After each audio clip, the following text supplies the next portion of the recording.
Hello नमस्कार, मैं doctor Rajneesh Kumar आप सभी का एक बार फिर से हार्दिक स्वागत करता हूं।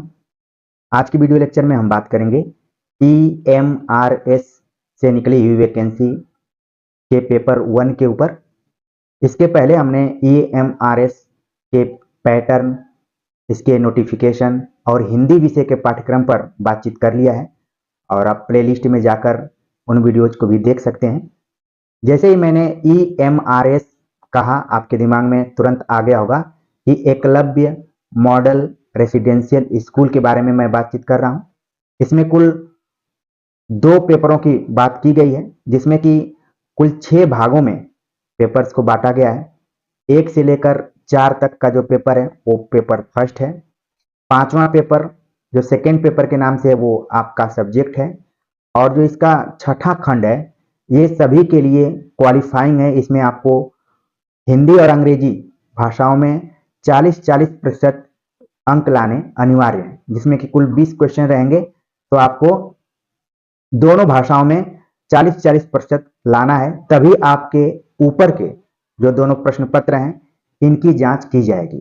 तो हमने इस पर पहले भी बातचीत किया था, लेकिन कई विद्यार्थियों ने कमेंट्स किया कि सर हमें क्लियरिटी नहीं हो रही है कि इसमें क्वालिफाइंग दोनों को मिलाकर करना है या फिर अलग अलग दोनों भाषाओं में। तो हमने तो अपने हिसाब से क्लियर करने की कोशिश की है। आज भी हम वीडियो के अंत में जरूर बताएंगे कि आखिरकार सही चीज क्या है, और आप उसको जरूर कंसंट्रेट होकर देखेंगे और समझेंगे। EMRS पेपर 1 को जब मैं देख रहा था तो ये पूरा पेपर इंग्लिश में लिखा हुआ था, लेकिन यहाँ पर हम हिंदी और हिंदी मीडियम से जुड़े हुए हैं, तो हमने इंग्लिश से हिंदी में अपने स्तर पर अनुवाद करने की कोशिश की है, और अनुवाद इसीलिए किया है कि आप लोग उसको अच्छे से समझ सकें। तो चलते हम देखते हैं कि पेपर 1 में आखिरकार हमें क्या क्या पढ़ना है। सिलेबस पीजीटीज में आप देख रहे हैं कि जो पहला पॉइंट दिया गया है पेपर 1 के अंतर्गत, और ये देखिए पेपर 1 तो मैं बोल रहा हूं, लेकिन इसमें कई खंड हैं, मतलब कि 1 से लेकर 4 ये भी पेपर 1 में है, और जो छठा है वो पेपर 1 में है। इसके बाद बीच में जो 5वां है ये आपका प्योर जो सब्जेक्ट है, जिसको डोमेन सब्जेक्ट लिखा गया है इस सिलेबस में, वो हो गया, ठीक है, जिसमें कि हम हिंदी के विषय पर बातचीत कर लिए हैं। सबसे पहले आपको ध्यान में रखना है जनरल अवेयरनेस के बारे में, जिसके अंतर्गत general knowledge and current affairs with special emphasis in the field of education.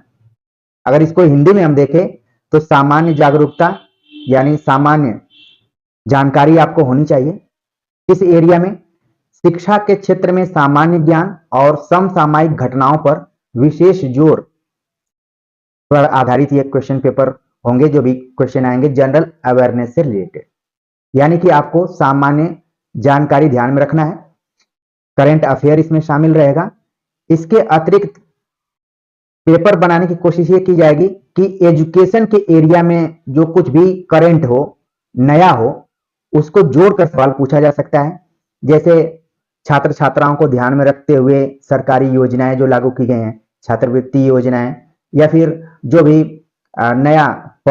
नई पहल सरकार द्वारा की गई हो, उससे जोड़कर। तो अब आप समझ गए होंगे कि करंट अफेयर तो हमें ध्यान में रखना ही है। इसके अतिरिक्त अगर हम शिक्षा जगत में हुए परिवर्तनों, बदलावों और नई चीजों को ध्यान में रखकर परीक्षा में जाएंगे तो हो सकता है कि आपको इसका लाभ मिल जाए। तो एजुकेशन क्षेत्र में जो कुछ नया हुआ है उसको जोड़कर आप जरूर तैयारी करें। इसके बाद जो अगला पॉइंट है इसमें वो है रीजनिंग एबिलिटी, जिसमें कि puzzles, seating arrangement, data sufficiency, statement based question, verbal reasoning, inequality, blood relations, sequence and series, direction test, assertion and reason, Venn diagram. अगर इसको हिंदी में देखें तो यहां पर है रीजनिंग एबिलिटी, सोचने की क्षमता, यानी कि मानसिक योग्यता। ये किताब आप कई बार मार्केट में देखे भी होंगे कि मानसिक योग्यता और रीजनिंग, ये जो यहां पर टॉपिक दिया गया है मेरे ख्याल से आप लोगों के लिए नया नहीं है, बल्कि पुराना ही है। आप कई परीक्षाओं में रीजनिंग इत्यादि तैयार करके गए होंगे, क्योंकि ये जो वैकेंसी है पीजी लेवल तक की है और बीएड है, तो साथ में आपने कई ऐसे परीक्षाएं दी होंगी जहां पर रीजनिंग से रिलेटेड क्वेश्चन पूछे गए होंगे और आप अच्छे से तैयार भी किए होंगे। तो मानसिक योग्यता से रिलेटेड क्वेश्चन आएंगे जिसमें कि पहेलियां और बैठने की व्यवस्था। पहेलियां यहाँ दिया गया है तो आप अमीर खुसरो की पहेलियों को नहीं ध्यान में रखेंगे, बल्कि सामान्य तौर पर जो रीजनिंग में एक खास होता है, सेटिंग बेस्ड क्वेश्चन होते हैं कि सेट कर दिया जाता है और जैसे जैसे प्रश्न आप पढ़ेंगे उसके अनुसार आगे बढ़ते जाएंगे और स्वतः आप प्रश्न के उत्तर तक पहुंच जाएंगे। ठीक है, तो उसी हिसाब से सवाल होगा, सेटिंग पर होगा, जिसको कि हम सामान्य तौर पर बैठा हुआ सवाल भी कह सकते हैं। ठीक है, इसके बाद है बैठने की व्यवस्था, या फिर आपने देखा होगा रीजनिंग में कि बोल दिया जाता है कि चार मित्र हैं, A B C D, A B के सामने बैठा है, सी डी के सामने बैठा है, ई सी के बगल में बैठा है। इस हिसाब से क्वेश्चन बनता है और फिर हम उत्तर तक पहुंच जाते हैं। तो ये हो गया। इसके बाद डेटा सफिशियंसी यानी पर्याप्त डेटा पर आधारित कुछ सवाल रहेंगे, आपको डेटा कुछ तथ्य दिए जाएंगे, उसके आधार पर आप प्रश्न को पढ़ते हुए उत्तर तक पहुंच जाएंगे। कथन आधारित प्रश्न, मौखिक तौर पर वर्बल आधार पर कुछ कथन दिए जाएंगे, फिर उन कथनों के आधार पर आप प्रश्न को हल करेंगे। तर्क असमानता, रक्त संबंध जिसको कि ब्लड रिलेशन यहां कहा गया है, और इससे तो सवाल प्राय आते हैं जिसमें कि हमारे जितने भी रिश्तों पर आधारित संबंध है उनकी जानकारी होनी चाहिए, जिसमें माता पिता, भाई बहन, नाना नानी, मौसा मौसी, फूफा फूफी, जितने भी रिलेशंस हैं उसी से मिला जुला कर सवाल पूछा जाता है। और इससे रिलेटेड एक और सवाल पूछा जाता है कि पूछ दिया जाता है कि दीवार पे एक तस्वीर लगी हुई है और फिर उस तस्वीर को केंद्र में रखते हुए संबंधों को जोड़कर सवाल पूछे जाते हैं। मेरा संकेत आप लोग समझ गए होंगे कि इस तरीके के सवाल आते हैं। तो कहने का मतलब यही है कि रक्त संबंध को आप एकदम से क्लियर रखें। फिर है अनुक्रम और श्रृंखला, यानी कि कुछ प्रश्न ऐसे होते हैं जिनका क्रम सीधे सीधे होता है, कुछ श्रृंखला पर आधारित होते हैं, मतलब कि ये थोड़ा सा मैथमेटिकल पैटर्न पर आधारित होते हैं। इसके बाद है दिशा परीक्षण। कई बार आपने सवालों को देखा होगा कि राम अपने घर से निकलते हुए पूरब की दिशा में गया, फिर दाहिने मुड़ा 2 किलोमीटर चला, फिर बाएं मुड़ा। इस हिसाब से सवाल पूछा जाता है और पूछा जाता है कि घर से राम कितना दूर है या फिर किस दिशा में खड़ा हुआ। तो ये सब हम जब क्वेश्चन देखते हैं फिर उसी हिसाब से उत्तर तक पहुंच जाते हैं। आपको इसी में सवाल पूछा जाएगा अभिकथन और कारण, जो कि फिलोसॉफिकल पैटर्न पर आधारित होते हैं, मतलब कि दो कथन दे दिए जाते हैं फिर हम निष्कर्ष पर पहुंचते हैं। ठीक है, फिर वेन आरेख से रिलेटेड क्वेश्चन रहेंगे। तो ये रीजनिंग से सवाल यहां पर आप देख रहे हैं कि किस किस एरिया से रहेगा, उसी हिसाब से तैयार करके जाना है।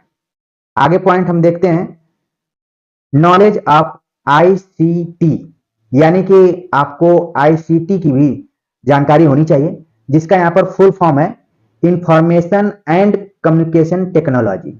आईसीटी का भी कई बार फुल फॉर्म पूछ लिया जाता है। ठीक है, तो इंफॉर्मेशन एंड कम्युनिकेशन, ठीक है, मैं पूरा नहीं लिख रहा हूं, बस आप अपने दिमाग में रख लीजिए। टेक्नोलॉजी से रिलेटेड इसका फुल फॉर्म है। इसमें आपको पढ़ना है fundamentals of computer system, basics of operating system, MS office, keyboard, shortcuts and their usages, important computer terms and abbreviation, computer networks, cyber security and internet. अगर इसको हिंदी में हम देखें तो आईसीटी का ज्ञान आपको होना चाहिए, यानी सीधे सीधे अगर मैं कहूं तो आपको कंप्यूटर का ज्ञान होना चाहिए। तो नॉर्मली हम सब कंप्यूटर से तकनीकी रूप से जुड़े ही हैं, चाहे वो मोबाइल का फंक्शन हो चाहे लैपटॉप का हो, बहुत कुछ तो जानते ही हैं। लेकिन हमें ध्यान में रखना है, जैसे कि सवाल कई बार पूछ लिया जाता है महत्वपूर्ण कंप्यूटर शब्द और संक्षिप्ताक्षर, जो उनके शॉर्ट फॉर्म्स होते हैं, जैसे आपने पढ़ा होगा सीपीयू, ठीक है, इसी के साथ रैम या फिर रोम, इस हिसाब से पूछा जाता है कि इसका फुल फॉर्म क्या है। ठीक है, तो इसी हिसाब से सवाल यहां पर पूछे जाएंगे। कुछ कंप्यूटर के सैद्धांतिक पक्ष से भी सवाल रहेंगे। ठीक है, एमएस ऑफिस से भी सवाल रह सकते हैं, कीबोर्ड इत्यादि। इंटरनेट से रिलेटेड सवाल रहेंगे। इंटरनेट के कुछ हम जो सॉफ्टवेयर प्रयोग करते हैं, जैसे कि सर्च इंजन, यहां से भी सवाल पूछा जाता है, जैसे गूगल का नाम मैं ले सकता हूं, याहू। ठीक है, और कई सर्च इंजन है, जब आप कंप्यूटर किताब पढ़ेंगे तो इसमें आपको मिल जाएगा। बाकी जरूरत पड़ेगी तो फर्स्ट पेपर पर भी हम अपने हिसाब से इंपॉर्टेंट क्वेश्चंस को बता सकते हैं या फिर इसके लिए नोट्स इत्यादि हम प्रस्तुत कर सकते हैं। जरूरत पड़ेगी तो जरूर करेंगे, लेकिन मोटे तौर पर आप ये दिमाग में रख लीजिए कि हमें कंप्यूटर की भी जानकारी रखनी है।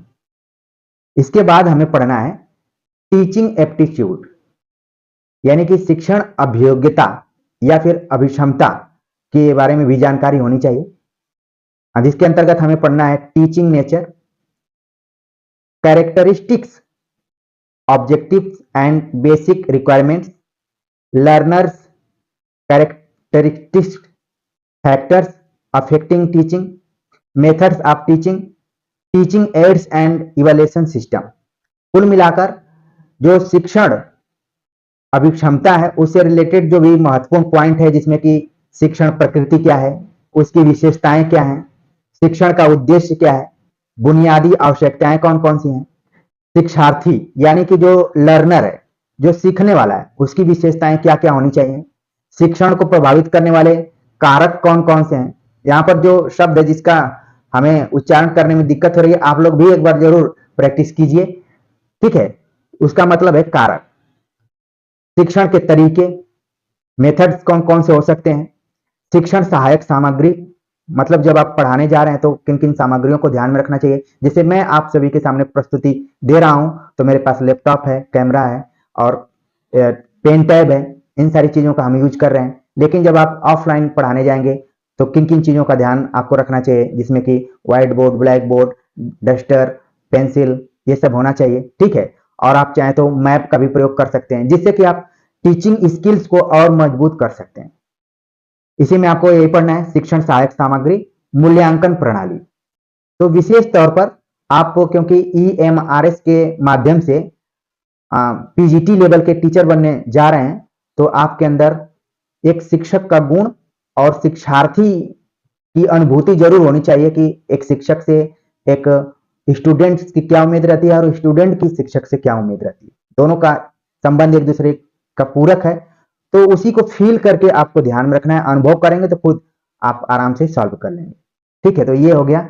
इसके बाद हम बात करते हैं कि कुछ पूछा जाएगा सवाल, experiential activity based pedagogy and case study based, यानी जो पेडागोजी से रिलेटेड आपने तैयारी की होगी CTET के संदर्भ में, या फिर आपने B.Ed किया होगा तो उस दौरान जरूर पढ़ा होगा इसको, तो वहां से कुछ सवाल रहेंगे, जिसमें कि बताया गया है इसका हिंदी कि अनुभवात्मक गतिविधि आधारित शिक्षा शास्त्र और केस अध्ययन। तो एक पॉइंट ये भी आपको ध्यान में रखना है, पेडागोजी को ध्यान में रखना है, ठीक है।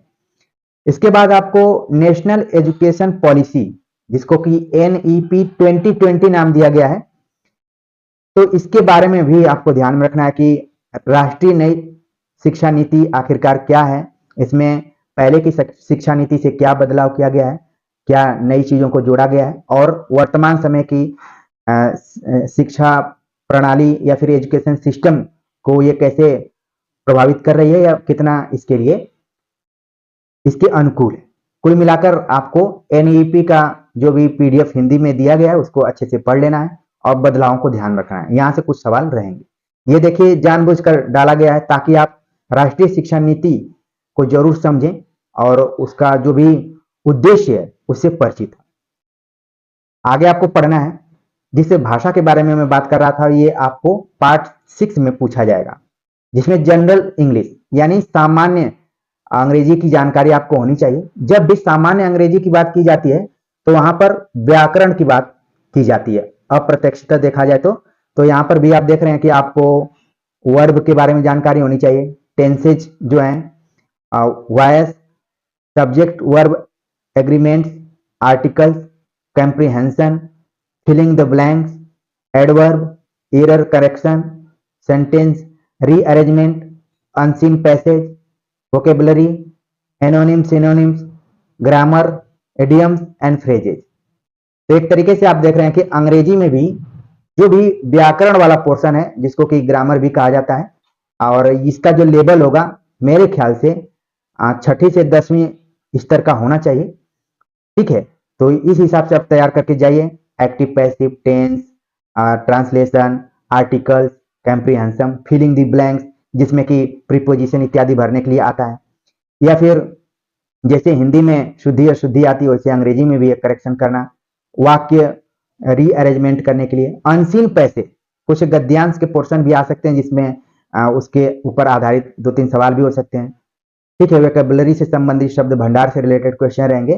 तो कहने का मतलब है कि अंग्रेजी का जो व्याकरण है उसको जरूर ध्यान में रखिए, और इसमें आपको 40% पास होना है, 40% क्वालिफाइंग इसका नंबर है, और कुल 10 क्वेश्चन रहेंगे, यानी 10 क्वेश्चन है तो आपको 4 क्वेश्चन हर हालत में सही करने हैं।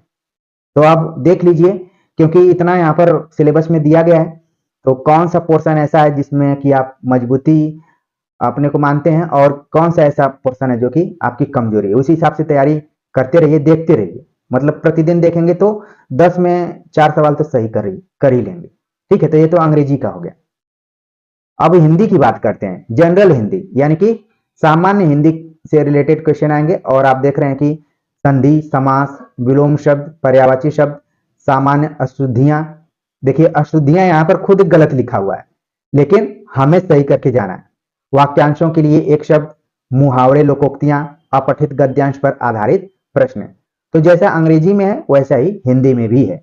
इसमें भी आपको 40% अंक क्वालिफाई करने हैं, यानी कि 10 प्रश्न यहां से भी पूछे जाएंगे तो आपको 4 प्रश्न इसमें से सही करने हैं। तो अगर लगातार आप तैयारी में लगे रहेंगे, मेहनत करते रहेंगे तो 4 सवाल कर ही लेंगे।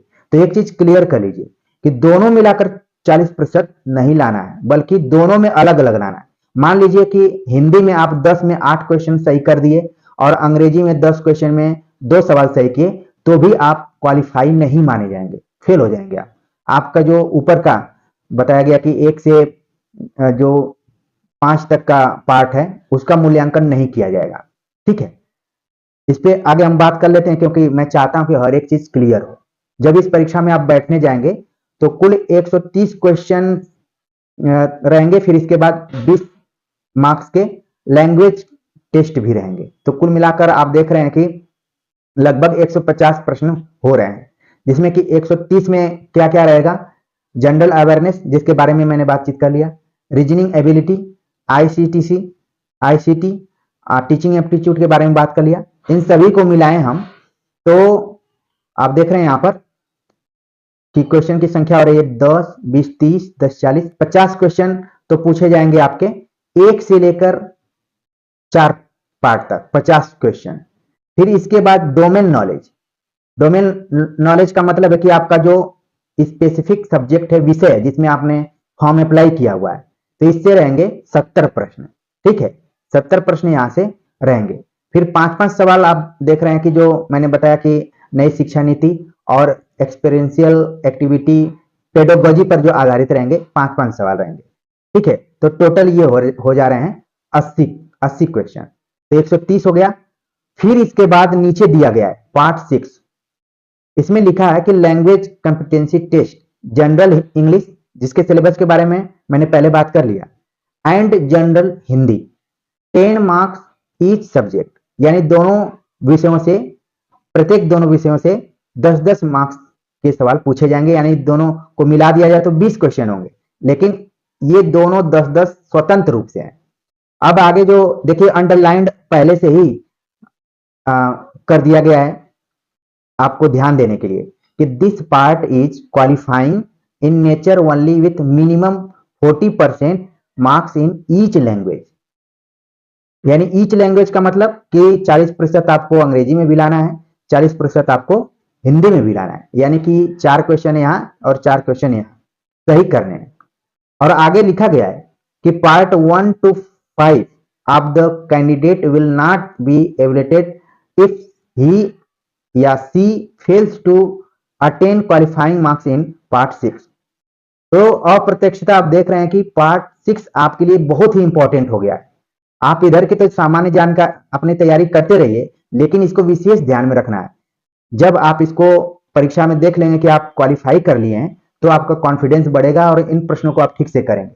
पता चला कि आप पार्ट 6 को ध्यान ही नहीं दिए और इधर की तैयारी आप कर लिए हैं, और इसमें आप हिंदी में तो मान लीजिए 10 में 8 क्वेश्चन सही कर लिए, लेकिन अंग्रेजी में 10 में आपके 2 सवाल सही हो रहे हैं, 3 सवाल सही हो रहे हैं, तो भी आप क्वालिफाई नहीं माने जाएंगे, क्योंकि दोनों भाषा परीक्षणों में 40-40% अंक आपको लाने हैं।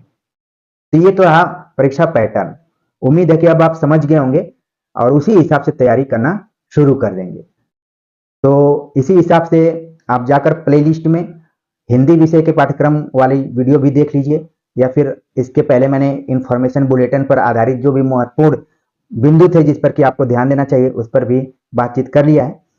तो देखकर पूरा अपनी तैयारी लगातार करते रहिए, और समयानुसार EMRS पर मैं लेक्चर्स और प्रैक्टिस सेट लेकर आऊंगा। आपको घबराने की बिल्कुल जरूरत नहीं है। जिन भी किताबों की चर्चा मैंने सिलेबस में की है उसको खरीद लीजिए, और सिलेबस प्रिंट आउट करके अपने पास जरूर रखिए। इसके बाद मिलाते रहिए। बिना प्रिंट आउट किए सिलेबस आप अगर पढ़ रहे हैं तो आप गलती कर रहे हैं, जरूर रखिए। क्योंकि मैं बार बार कहता हूं कि वो आपका रोड मैप है। जैसे वर्तमान समय में आप लोग कहीं यात्रा पर जाते हैं तो चाहते हैं कि किसी से कुछ पूछना ना पड़े, गूगल मैप आप लोग खोल लेते हैं। आप लोग में मैं भी शामिल हूं, खोल लेते हैं हम लोग, और फिर सीधे व्यक्ति के दरवाजे पर जाकर खड़े हो जाते हैं। तो आप सिलेबस को हल्के में मत लीजिए, प्रिंट आउट करके आप मिलाकर उसको पढ़िए, और देखिए कि इस चैनल पर कौन कौन सी ऐसी वीडियोज पड़ी हुई हैं जो कि आपके सिलेबस से जुड़ी हुई हैं। थंबनेल के साथ में जरूर EMRS की तैयारी कराऊंगा, लेकिन सतर्कता उसी को कहा जा सकता है जब आप खुद से सतर्क होकर अपनी तैयारी में लग जाए। ठीक है, तो उम्मीद है कि सारी बातें आप समझ गए होंगे, उसी हिसाब से तैयारी करना शुरू करेंगे। मिलते हैं एक नए टॉपिक के साथ, तब तक के लिए नमस्कार।